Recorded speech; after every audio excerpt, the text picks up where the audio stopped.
Oke,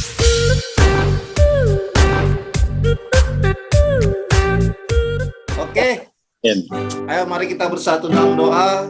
Kita mulai ibadah kita dengan satu pujian yang dapat menguatkan kita. Haleluya.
Mari kita persiapkan hati kita untuk mendengarkan firman Tuhan. Kita akan menyanyikan sebuah lagu, Tuhan pasti menolong. Haleluya.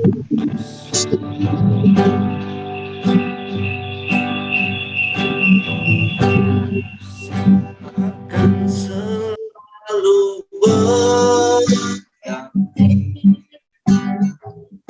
kasih Tuhan tetap abadi, akan berubah sampai selamanya. Ku tetap percaya, ku yakin Tuhan memberkati. Ku yakin Tuhan melindungi.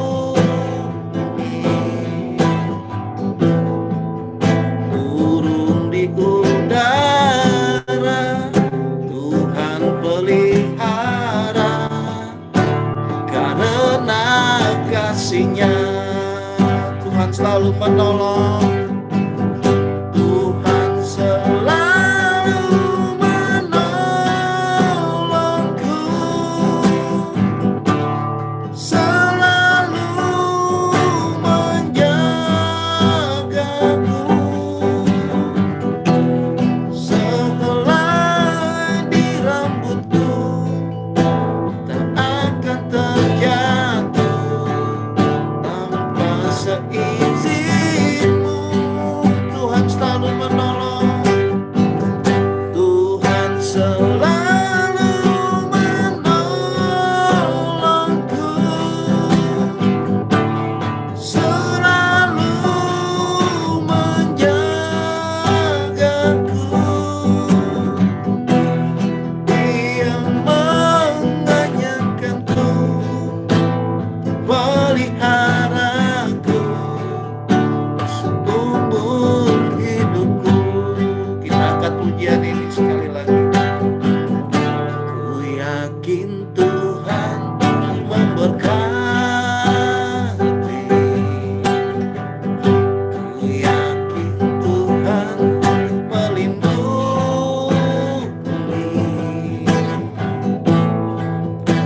Burung di udara Tuhan pelihara, karena kasih-Nya Tuhan selalu menolong. Tuhan selalu menolongku, selalu menjagaku. Sehelai di rambutku tak akan terjatuh tanpa seizinmu. Tuhan selalu menolong. Tuhan selalu menolongku, selalu menjagaku. Dia mengenyangkanku dan peliharaku seumur hidupku. Tuhan selalu menolong. Tuhan selalu menolongku, selalu menjagaku. Sehelai di rambutku tak akan terjatuh tanpa seizinmu. Tuhan selalu menolong. Tuhan selalu menolongku, selalu menjagaku. Dia mengenyangkanku, peliharaku seumur hidupku. Dia mengenyangkanku, Dia mengenyangkanku, peliharaku seumur hidupku. Dia mengenyangkanku, Dia mengenyangkanku, peliharaku seumur hidupku. Mari kita sembah Dia. Haleluya. Kami bersyukur Tuhan. Terima kasih. Haleluya. Kau begitu baik Yesus. Terima kasih Tuhan. Kami bersyukur. Haleluya. Terima kasih Tuhan. Kami bersyukur. Haleluya.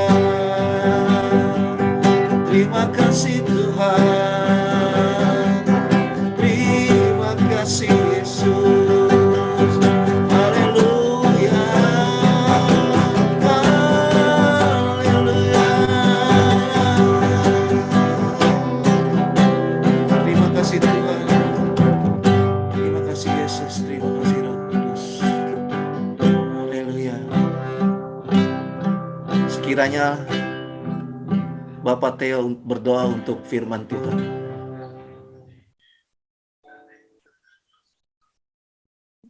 Kita berdoa.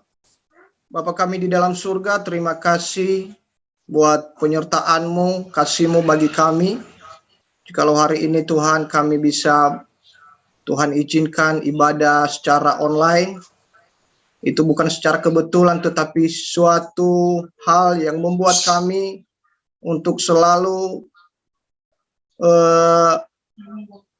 merenungkan kebaikan Tuhan di dalam kehidupan kami yang sungguh luar biasa dan sungguh hebat ya Bapa.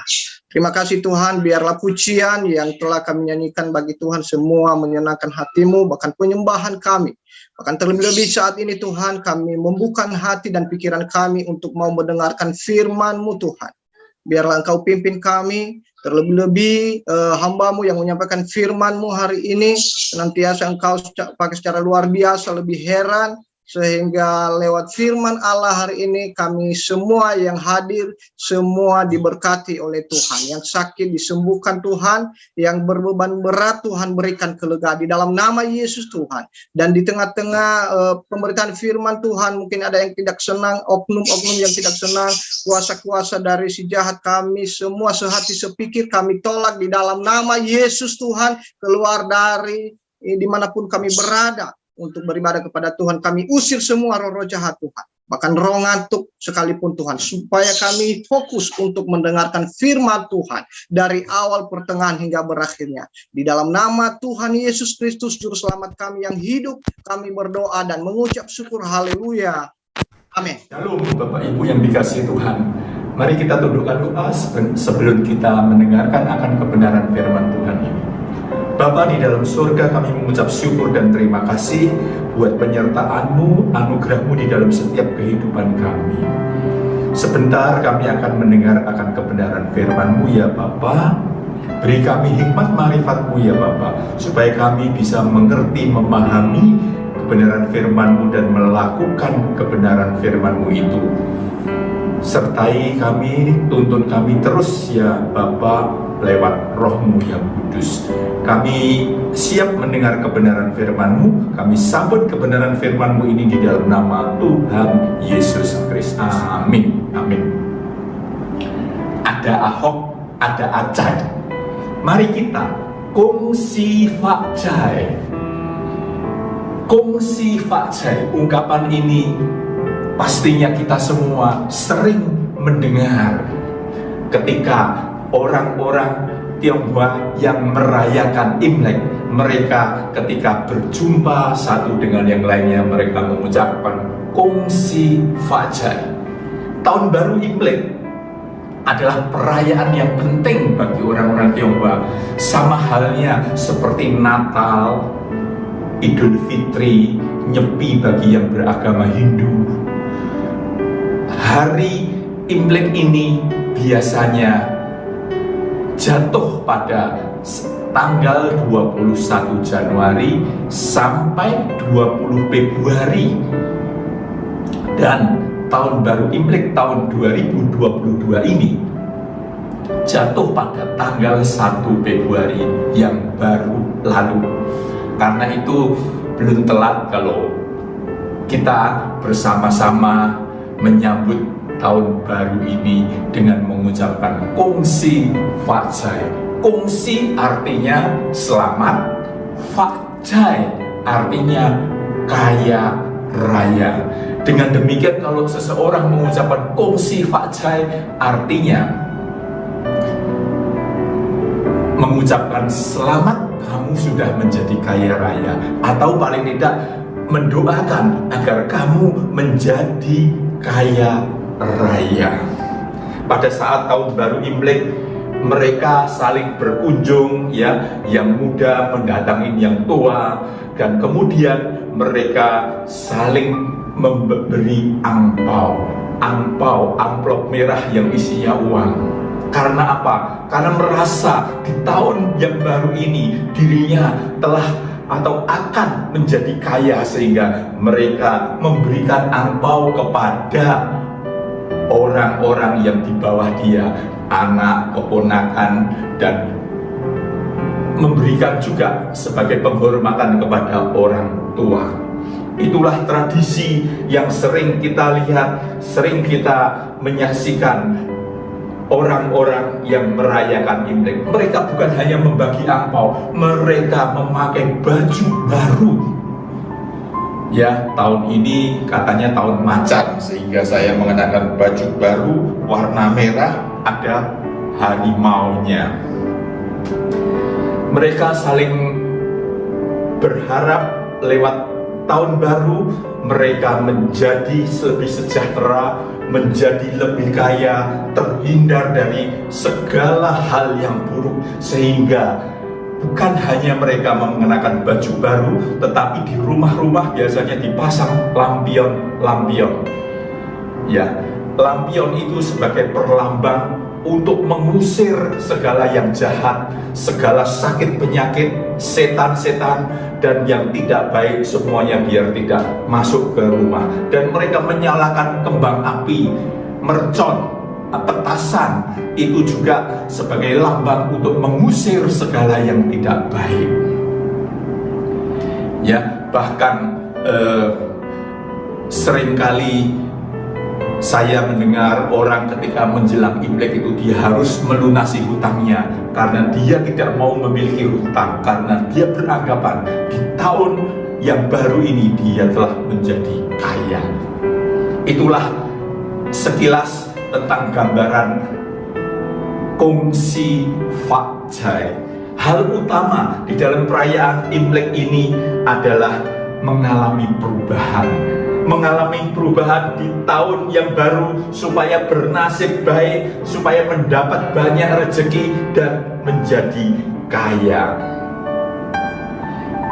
Itulah yang di dalam pemikiran orang-orang yang merayakan Imlek. Dia berharap di tahun yang baru semakin sukses, semakin maju, semakin kaya.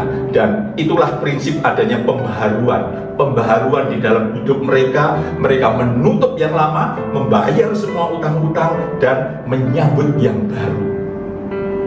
Menutup yang lama, menyambut yang baru, sehingga tidak heran ketika menjelang Imlek itu rumah biasanya dicat kembali supaya kelihatan baru, ya. Perabot-perabot rumah tangga juga diganti yang baru. Mereka berharap benar-benar menjadi baru. Bapak Ibu yang dikasihi Tuhan, kalau Imlek berkaitan dengan begitu banyak simbol-simbol dan memiliki keinginan atau pengharapan bahwa di tahun yang baru ini pasti ada perubahan untuk menjadi lebih baik, lebih kaya, lebih dalam segala hal. Kemudian bagaimana kita sebagai orang-orang percaya menyikapi tentang tahun baru Imlek ini? Apakah kita juga berharap menjadi semakin kaya, semakin diberkati? Ya, sebagai orang percaya tentu kita mengharapkan adanya pembaharuan di dalam hidup kita, tetapi bukan dengan baju baru, bukan dengan perabotan rumah baru, tetapi kita harus merubah sikap hidup kita, paradigma pemikiran kita tentang hal-hal yang sesuai kehendak Tuhan, sehingga kita benar-benar diperbaharui. Untuk itulah Bapak Ibu yang dikasihi Tuhan, pada kesempatan hari ini masih dalam rangka Imlek, saya akan menyampaikan kebenaran firman Tuhan ini dengan judul Jadilah Manusia Baru. Jadilah manusia baru didasarkan di dalam Efesus 4 ayatnya yang ke-23 dan 24.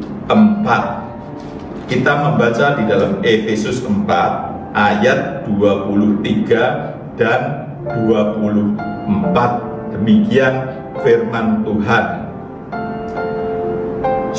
Supaya kamu dibaharui di dalam roh dan pikiranmu, dan mengenakan manusia baru yang telah diciptakan diarahkan menurut kehendak Allah di dalam kebenaran dan kekudusan yang sesungguhnya.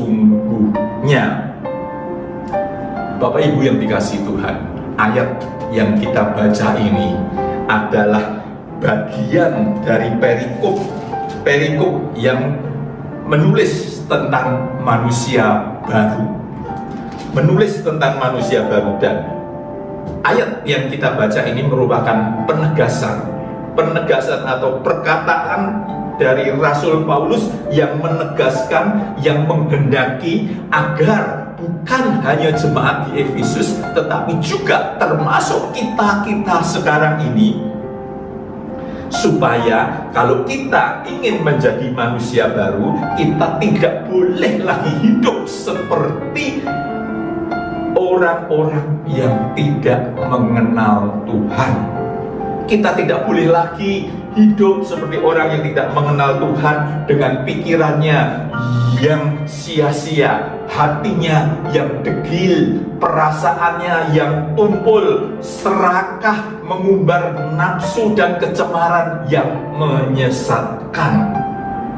Paulus juga menegaskan bahwa setiap orang yang ada di dalam Kristus itu adalah ciptaan baru.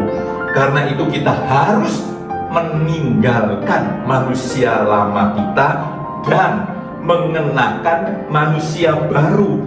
Sebab apa?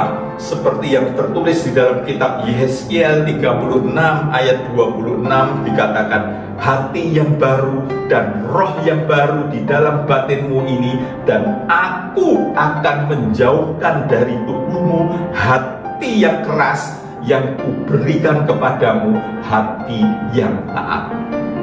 Allah sendiri yang telah memberikan kepada kita hati yang baru, hati yang taat, dan menjauhkan, menyingkirkan hati-hati yang Allah tidak berkenan, hati yang jahat, hati yang mau menang sendiri. Jadi tidak boleh kita hidup lagi seperti orang-orang yang tidak mengenal Kristus. Di dalam 1 Yohanes 2, 1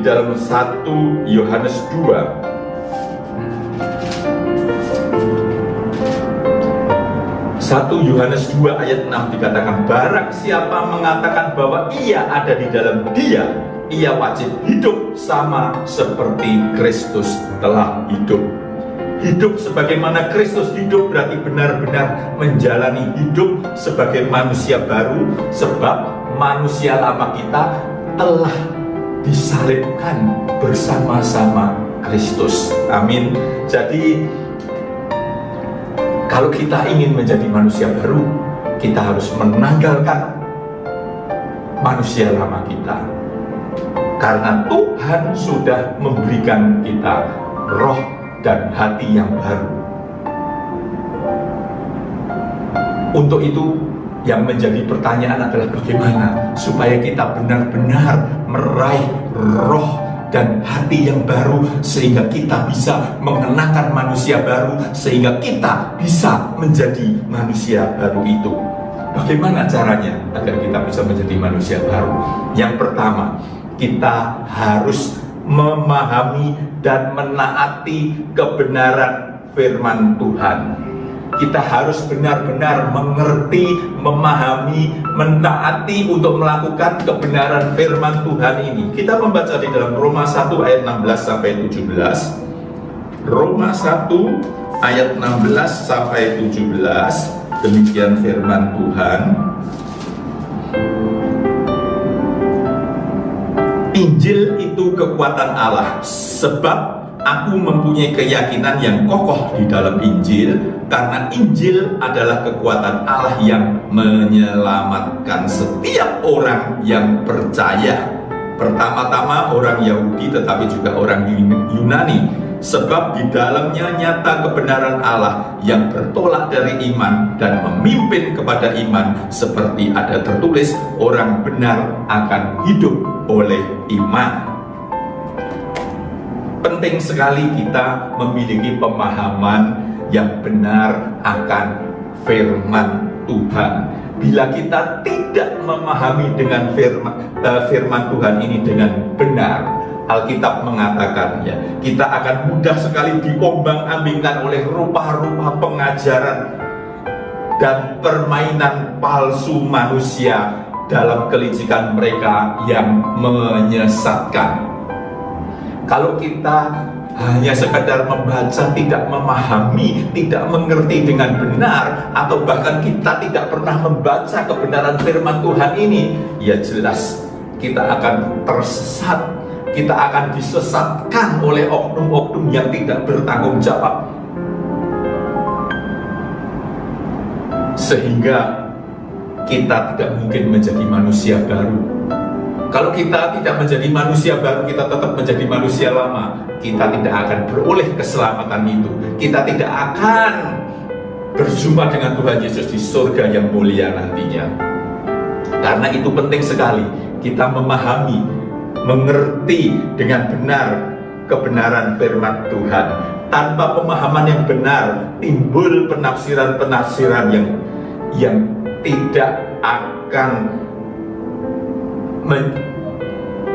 mengarahkan kita kepada jalan Tuhan yang benar itu. Ya, banyak sekali, termasuk saya pribadi, ketika dulu ya dikatakan ketika saya baru mengenal Tuhan, udah beribadah aja di tempat sini, jangan pindah-pindah, tertanam di tempat ini. Ya, betul, baik beribadah tertanam di satu gereja, tetapi harus dipahami pengajarannya benar apa tidak.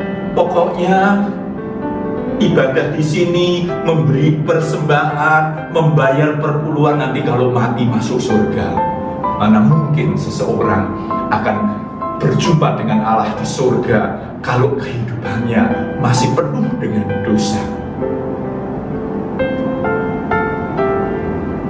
Beribadah berjemaat adalah baik, tetapi kalau kita tidak memahami kebenaran Injil ini, keselamatan yang telah Tuhan anugerahkan itu sia-sia, tidak akan menjadi bagian kita. Orang bisa saja mendengar Injil, mendengar firman Tuhan lewat khotbah-khotbah, bahkan membaca Alkitab dari Kejadian sampai Wahyu berpuluh-puluh kali, tetapi kalau tidak dipahami dengan benar, apalagi tidak dilakukan, itu sama saja membohongi diri sendiri. Di dalam Yakobus 1 ayat 22 juga dengan jelas disebutkan, hendaklah kamu menjadi pelaku firman dan bukan hanya pendengar saja, sebab jika tidak demikian kamu menipu dirimu sendiri. Kita bukan hanya mendengar, ya, kita harus melakukan. Kalau kita mendengar, membaca tetapi tidak melakukan, sama saja menipu diri sendiri. Bagaimana kita bisa melakukan kalau hanya membaca, tidak memahami? Karena itu perlu sekali memahami kebenaran firman Tuhan itu. Dan jangan sampai firman ini kita otak-atik dengan otak pikiran kita sendiri, mencari alasan-alasan pembenaran. Oh, itu hanya dosa putih dan segala macam. Pahami kebenaran firman Tuhan, lakukan kebenaran firman Tuhan itu. Itulah kekuatan Allah yang menyelamatkan. Injil adalah kekuatan Allah yang menyelamatkan. Karena apa?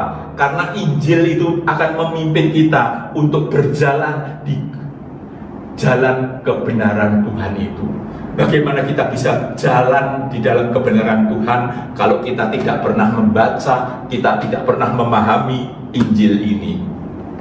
Asalkan kita mau taat, melakukan aturan-aturan yang tercantum, yang merupakan itu adalah firman Tuhan sendiri, maka Injil adalah kekuatan Tuhan yang membawa kita kepada keselamatan itu. Injil itu bukan atau sekedar karangan manusia, tetapi perkataan Allah sendiri. Perkataan Allah sendiri yang sanggup menyelamatkan orang yang mau percaya. Amin. Tuhan di dalam misinya untuk menyelamatkan umat manusia yang berdosa ini, Dia bukan hanya mengutus Tuhan Yesus Kristus untuk mengampuni dosa-dosa kita, ya, untuk memberikan keselamatan kepada orang yang percaya, tetapi Tuhan juga melengkapi, memberikan Injil, ya, untuk kita pahami, sehingga kita tahu rambu-rambunya, jalan mana yang harus kita tempuh, jalan mana yang tidak boleh kita lalui. Dan Tuhan juga berikan Roh Kudus, Roh Allah yang ada di dalam diri kita, untuk memimpin, mengajar, mengarahkan, menuntun sesuai dengan rambu-rambu atau apa yang tertulis di dalam Alkitab ini. Bahkan lewat peristiwa-peristiwa yang terjadi di dalam setiap kehidupan kita, Tuhan turut bekerja. Tuhan demikian baik mempersiapkan untuk keselamatan kita. Namun yang utama, kita harus mengerti dulu, membaca, memahami, dan melakukan kebenaran firman Tuhan itu, sehingga kita akan beroleh keselamatan, sehingga kita boleh dikatakan menjadi manusia baru. Tidak mungkin ada manusia baru kalau kita tidak memahami dan melakukan kebenaran firman Tuhan itu. Memang sejak pertobatan awal, Tuhan menghendaki orang percaya itu terus bertumbuh di dalam kebenaran, bertumbuh di dalam kedewasaan rohaninya. Kedewasaan rohani ini tidak akan terjadi secara instan. Oh, begitu dibaptis menjadi manusia baru, enggak.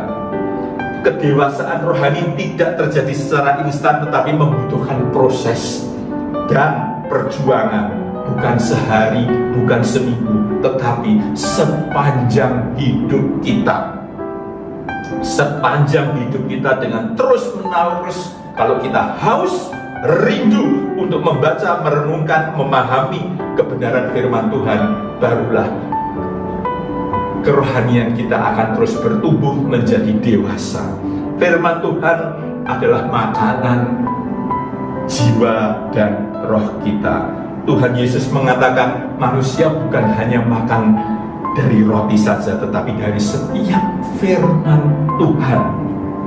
Ya, tubuh kita membutuhkan makanan, demikian juga rohani kita juga membutuhkan makanan agar kita bisa bertumbuh menjadi dewasa secara rohani. Bacalah, pahamilah kebenaran firman Tuhan, dan lakukanlah. Itulah yang menyelamatkan, itulah yang menjadikan kita manusia baru. Tidak mungkin kalau kita masih tetap tidak mengerti akan kebenaran Tuhan, ke firman Tuhan, bagaimana mungkin kita akan bisa meninggalkan kehidupan lama kita.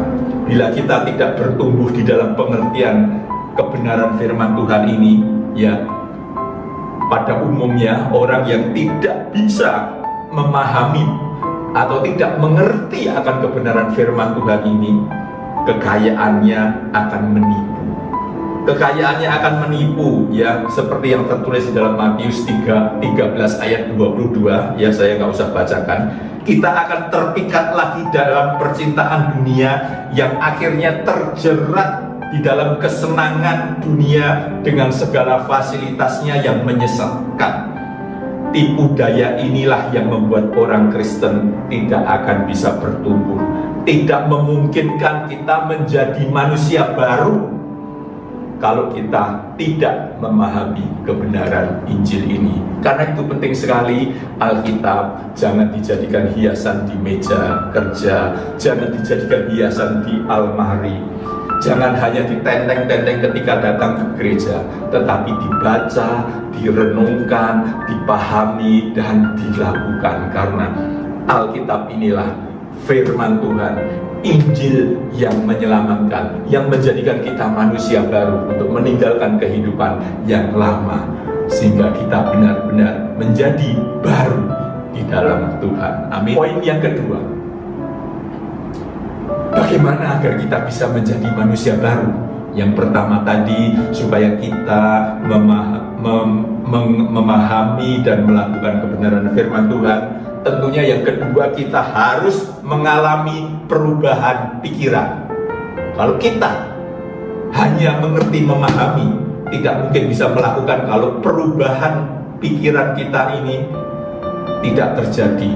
Atau dengan kata lain, kalau kita masih memiliki konsep cara berpikir atau paradigma seperti manusia pada umumnya, seperti manusia lama kita tidak akan mungkin menjadi manusia baru. Jadi kita perlu mengalami perubahan pikiran. Kita membaca di dalam Roma 12 ayat yang kedua. Roma 12 ayat yang kedua. Janganlah kamu menjadi serupa dengan dunia ini, tetapi berubahlah oleh pembaharuan budimu, sehingga kamu dapat membedakan manakah kehendak Allah, apa yang baik, yang berkenan kepada Allah, dan yang sempurna. Bapak Ibu yang dikasihi Tuhan, Rasul Paulus menjelaskan, berubahlah oleh pembaharuan budimu, sehingga kamu dapat membedakan mana yang menjadi kehendak Tuhan. Ayat ini dengan jelas menekankan, memberi petunjuk pada kita bahwa untuk memiliki kehidupan yang sesuai kehendak Allah, kita harus change mind. Kita harus merubah pola pikir kita. Akal budi itu pola pikir. Janganlah kamu menjadi serupa dengan dunia ini, tetapi berubahlah oleh pembaharuan budimu. Ya, berubahlah oleh pembaharuan pikiranmu. Dan sasaran perubahan pikiran itu berubah kemana? Sasaran perubahan yang dimaksud Paulus adalah hidup serupa dengan Kristus. Ya, hidup serupa dengan Kristus, seperti yang tertulis di dalam Filipi 2 ayat 5. Ya, Yesus, untuk serupa dengan Kristus itu kita harus mengosongkan diri seperti Yesus. Filipi 2 ayat 5-8 mengisahkan tentang bagaimana Yesus, ya, Yesus yang adalah Allah sendiri, dia rela mengosongkan dirinya, melepaskan segala apa yang melekat di dalam dirinya, kealahannya. Bahkan dia mau turun ke dunia sebagai manusia, bahkan sebagai hamba manusia, melayani manusia. Padahal dia Allah yang penuh kuasa, Allah yang sanggup melakukan segala perkara. Dia mau mengosongkan diri. Itulah sasaran perubahan. Paulus menghendaki supaya kita memiliki pemikiran seperti pikiran Kristus, yaitu dia tidak terikat dengan kedudukannya, dia tidak menyombongkan kekuasaannya dan segalanya. Dia mau mengosongkan diri. Adakah kita, kalau ingin memiliki pikiran dan perasaan Kristus, kita mau melepaskan segala apa yang kita miliki? Segala yang kita miliki kita lepaskan, bukan berarti kita bagi-bagikan kepada orang lain. Kita tidak terikat lagi dengan apa yang kita miliki, karena kita sadar bahwa segala yang kita miliki itu adalah dari Tuhan, dan sifatnya hanyalah fana, hanya sementara. Yesus bahkan sebagai Allah sendiri, dia rela mengosongkan dirinya. Yesus juga tidak terpikat dengan jabatan, kekayaan, kehormatan, hal-hal lainnya ketika dia dicobai oleh iblis atas seizin Tuhan Allah Bapa. Ditawari dunia dengan segala kegemerlapannya, Yesus tidak terpikat dengan kekayaan, kedudukan, ya, kekuasaan dan sebagainya. Tetapi apa yang menjadi pikiran dan perasaan Kristus?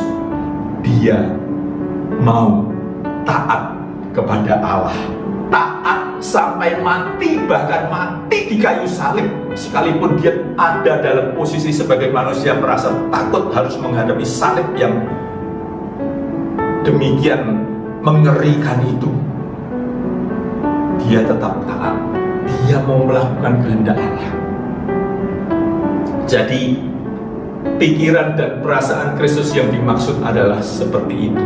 Sudahkah kita mau merubah pola pikir kita, ya, melepaskan segala kesombongan kita, keegoisan kita, keserakahan kita, ya.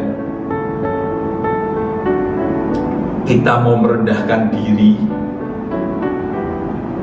di hadapan Tuhan, kita tidak membanggakan segala kemampuan dan segala macam yang kita miliki, tetapi kita mau taat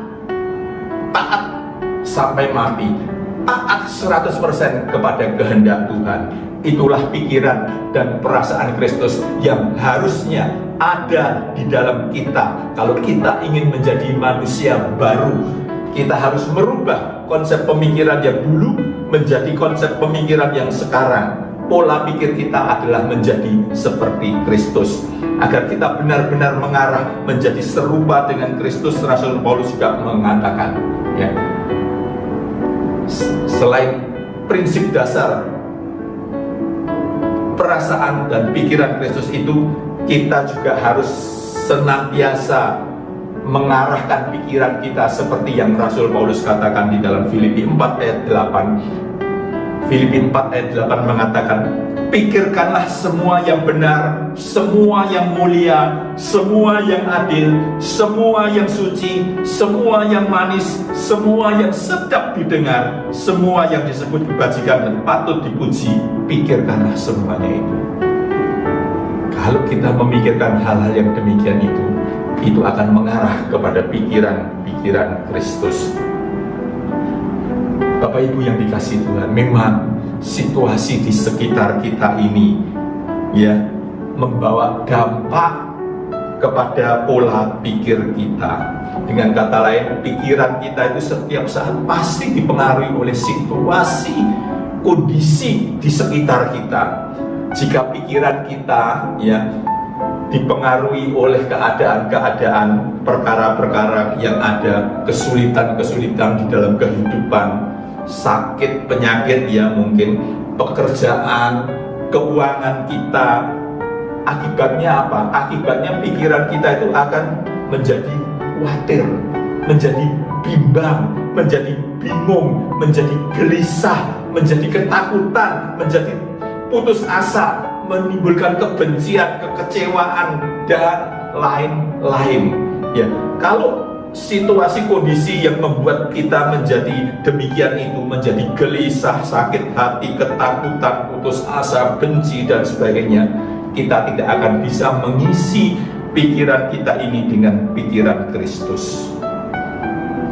Jadi jangan tertipu dengan keadaan, terus kita memikirkan terus hal-hal yang demikian itu, akhirnya timbul ketakutan, kegelisahan, kecemasan, dan itu tidak akan membawa kita kepada jalan kebenaran.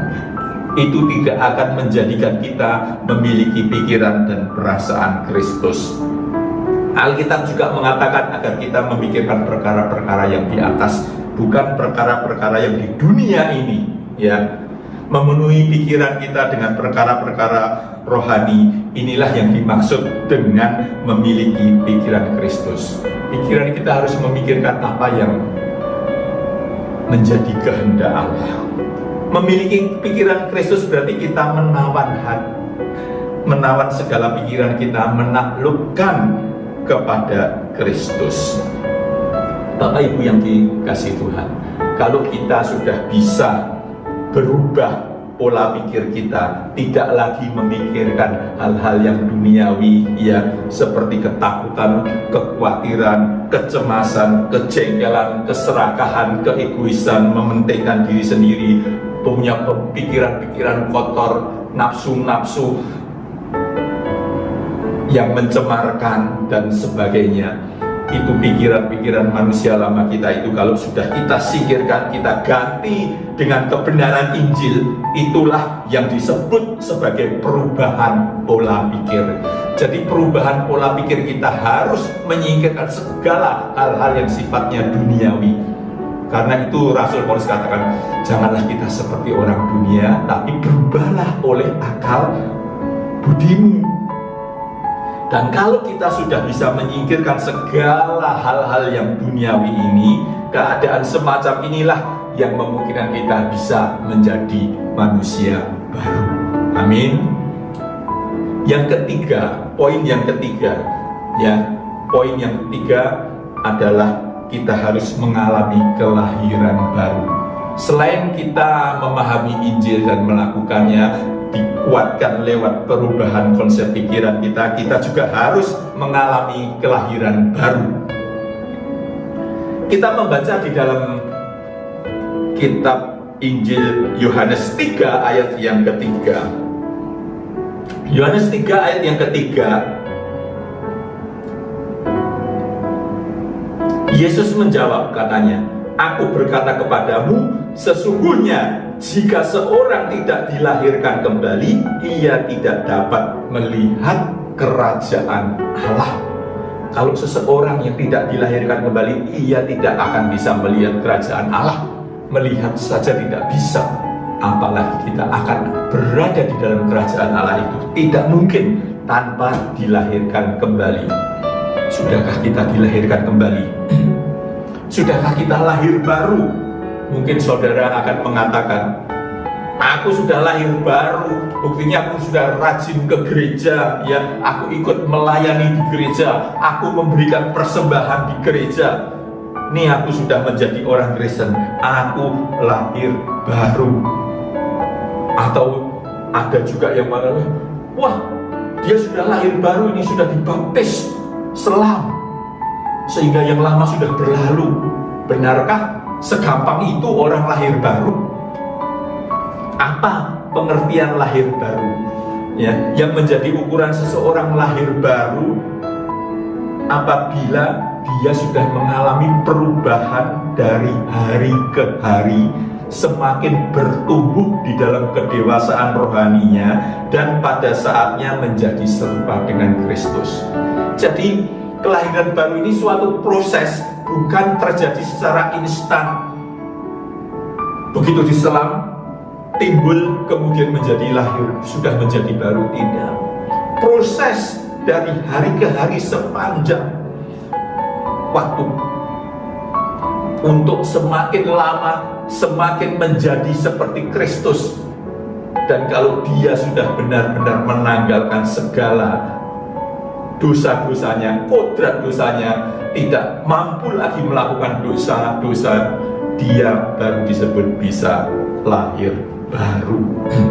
Kelahiran baru bukan hal yang secara otomatis atau bahkan instan menjadi baru, tetapi harus mengalami proses pertumbuhan rohani yang semakin lama semakin menyerupai Kristus. Perihal lahir baru ini memang banyak orang yang salah memahami, sama seperti yang Nikodemus katakan, bagaimana mungkin aku sudah tua kok dilahirkan kembali? Apa mungkin aku masuk ke dalam rahim ibuku lagi? Jangankan orang yang sudah tua, baby yang baru lahir pun tidak mungkin bisa dimasukkan ke dalam rahim ibunya untuk dilahirkan kembali. Yang dilahirkan kembali itu bukan fisik kita, tetapi roh kita. Apa yang lahir dari roh adalah roh. Yang lahir dari roh Allah yang memimpin kita kepada segala kebenaran. Itulah roh kita disempurnakan untuk dilahirkan kembali menjadi baru. Yang lahir dari daging adalah daging, seperti kalau kita bisa membaca di dalam Yohanes 3 ayat 5 yang ke-6. Proses kelahiran baru dimulai ketika seseorang itu mendengar firman Tuhan, lalu Roh Kudus membuka pikirannya, ya, dia mengerti akan kebenaran firman Tuhan itu, firman yang tentunya dia akan melahirkan iman yang benar. Ya, iman lahir dari pendengaran, pendengaran akan firman Tuhan. Orang yang tidak memiliki iman yang benar tidak akan mengalami kelahiran baru. Imannya bagaimana? Iman itu orang percaya. Percaya bagaimana? Kalau sekedar hanya percaya, tidak pernah melakukan kebenaran-kebenaran firman Tuhan, itu belum percaya. Lewat proses pemahaman kebenaran firman Tuhan itu kita akan terus dituntun, yang akan mengubah pola pikir kita sehingga kita dapat melakukan kehendak Allah. Dan proses yang seperti inilah yang terus kita lakukan sepanjang hidup kita, sehingga kita akan berada dalam keadaan benar-benar seperti orang yang dilahirkan kembali, benar-benar menjadi baru yang lama sudah berlalu. Jadi rangkaian proses, bukan secara instan menjadi baru. Proses itu adalah kita semakin hari semakin didewasakan dalam kerohaniannya, semakin lama semakin menyerupai dengan Kristus. Itulah kelahiran baru. Ya, perubahan cara berpikir kita juga terus berkesinambungan sampai mengubah gaya hidup kita, sampai kita meninggalkan kodrat dosa kita. Kita mengenakan kodrat ilahi, yaitu kita sudah tidak mampu lagi untuk melakukan perbuatan dosa. Itu baru disebut lahir baru. Orang seperti ini bukan hanya tidak berbuat dosa, orang yang sudah dilahirkan baru tidak lagi berbuat, tapi dia tidak dapat berbuat dosa lagi. Jiwanya tidak lagi terpikat kepada hal-hal yang duniawi. Itulah yang disebut dengan lahir baru. Orang yang mengalami lahir baru hari demi hari dapat menghayati bahwa dunia ini bukan rumahnya. Kerinduannya apa? Langit baru, bumi baru. Seluruh kegiatan hidupnya hanya diarahkan kepada pekerjaan Tuhan dan kerajaan Allah. Itulah yang disebut sebagai lahir baru. Sudahkah kita mengalami kelahiran baru? Proses yang panjang, tetapi kita harus setiap saat ada peningkatan untuk menjadi seperti Kristus. Memang tidak gampang seseorang itu menjadi lahir baru, tetapi kita harus punya keinginan, punya tekad untuk terus berproses. Semakin lama semakin menyerupai Kristus, semakin lama semakin menjadi sempurna. Amin. Bapak Ibu yang dikasihi Tuhan, lewat tahun baru Imlek ini kita telah diingatkan Tuhan untuk menjadi manusia baru, bukan dengan mengenakan baju baru, namun kita harus belajar memahami kebenaran firman Tuhan, melakukan kebenaran firman Tuhan itu dengan mengubah pola pikir kita, tidak memikirkan hal-hal yang duniawi lagi, tetapi memikirkan kebenaran firman Tuhan untuk dilakukan. Dan proses ini akan berjalan terus, dan kita harus terus berkomitmen untuk semakin hari semakin bertambah-tambah, semakin meningkat, untuk pada akhirnya menjadi serupa Kristus. Untuk pada akhirnya kita tidak lagi bisa berbuat dosa, tetapi kita senantiasa melakukan kehendak Allah Bapa di surga. Dan itulah yang disebut menjadi manusia baru. Jadilah manusia baru. Lewat Imlek ini kita diingatkan jadi manusia baru. Manusia baru yang berkenan kepada Tuhan, yang memiliki pengharapan hidup kekal di langit baru, bumi baru. Amin. Puji Tuhan. Demikianlah kebenaran firman Tuhan. Kiranya firman ini akan terus menuntun kita hari demi hari, menjadikan kita manusia baru. Kongsi Fajai, Tuhan memberkati kita semua. Kongsi Fajai bukan Fajai menjadi kaya, tetapi kaya di dalam Tuhan. Haleluya. Amin. Mari kita tundukkan kepala kita berdoa. Bapa di dalam surga, kami mengucap syukur dan terima kasih buat kebenaran firman-Mu ini ya Tuhan. Biarlah Roh-Mu yang kudus senantiasa menuntun, mengarahkan, membimbing kami untuk kami terus mentaati kebenaran firman-Mu ini Tuhan, menjadi pelaku-pelaku firman-Mu Tuhan, menuntun kami untuk terus dari hari ke hari menjadi seperti Yesus. Itulah kerinduan kami Tuhan. Dalam nama Tuhan Yesus kami mengucap syukur dan terima kasih. Haleluya. Amin.